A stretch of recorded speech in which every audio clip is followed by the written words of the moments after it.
بسم اللہ الرحمن الرحیم۔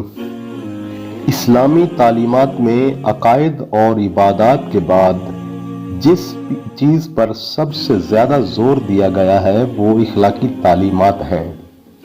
اس کا مطلب یہ ہے کہ انسان کا اپنے گھر والوں یعنی والدین، بہن بھائیوں، اہل و عیال، دوست احباب، عزیز و اقربا، ہمسایوں، اہل محلہ، اہل وطن سے اس کا برتاؤ اور حسن سلوک ہے۔ انسان کو اشرف المخلوقات کا جو شرف حاصل ہوا وہ فقط اس کی ظاہری شکل و صورت ہی نہیں بلکہ اس کی وجہ وہ باطنی عادات و خصائل ہیں جو اس کو حیوان مطلق سے ممتاز کرتی ہیں۔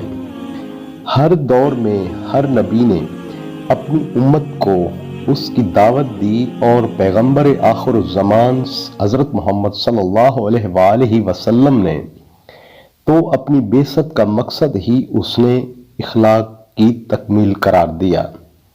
چنانچہ آپ صلی اللہ علیہ وآلہ وسلم نے فرمایا، مجھے اخلاق حسنہ کی تکمیل کے لیے بھیجا گیا ہے۔ اس حدیث سے روز روشن کی طرح یہ بات عیاں ہو جاتی ہے کہ اسلام کس قدر اخلاقی تعلیمات کا داعی ہے کہ پیغمبر اسلام صلی اللہ علیہ وآلہ وسلم نے اپنی بعثت کے مقصد کو اعلیٰ اخلاقی اقتدار سے جوڑا۔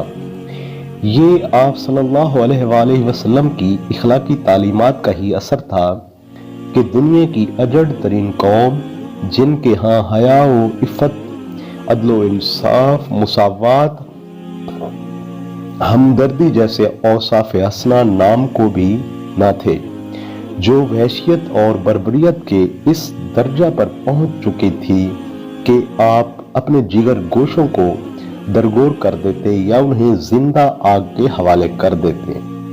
دنیا نے دیکھا کہ پیغمبر اسلام صلی اللہ علیہ وآلہ وسلم نے اپنی تعلیمات کے ذریعے اخلاق کے اس اعلیٰ درجہ پر فائز کیا کہ وہی لوگ رشک زمانہ بنے اور انسانی معراج کا ہراول زینہ وہی لوگ ٹھہرے۔ سورۃ البقرہ میں آیت 83 کے اندر اللہ رب العزت نے بڑی جامعیت کے ساتھ اخلاقی امور کو واضح کر کے ان پر عمل پیرا ہونے کا حکم دیا ہے۔ خالق کائنات کا فرمان ہے، والدین، رشتہ داروں، یتیموں اور مساکین کے ساتھ حسن سلوک کرو اور لوگوں سے اچھی بات کرو۔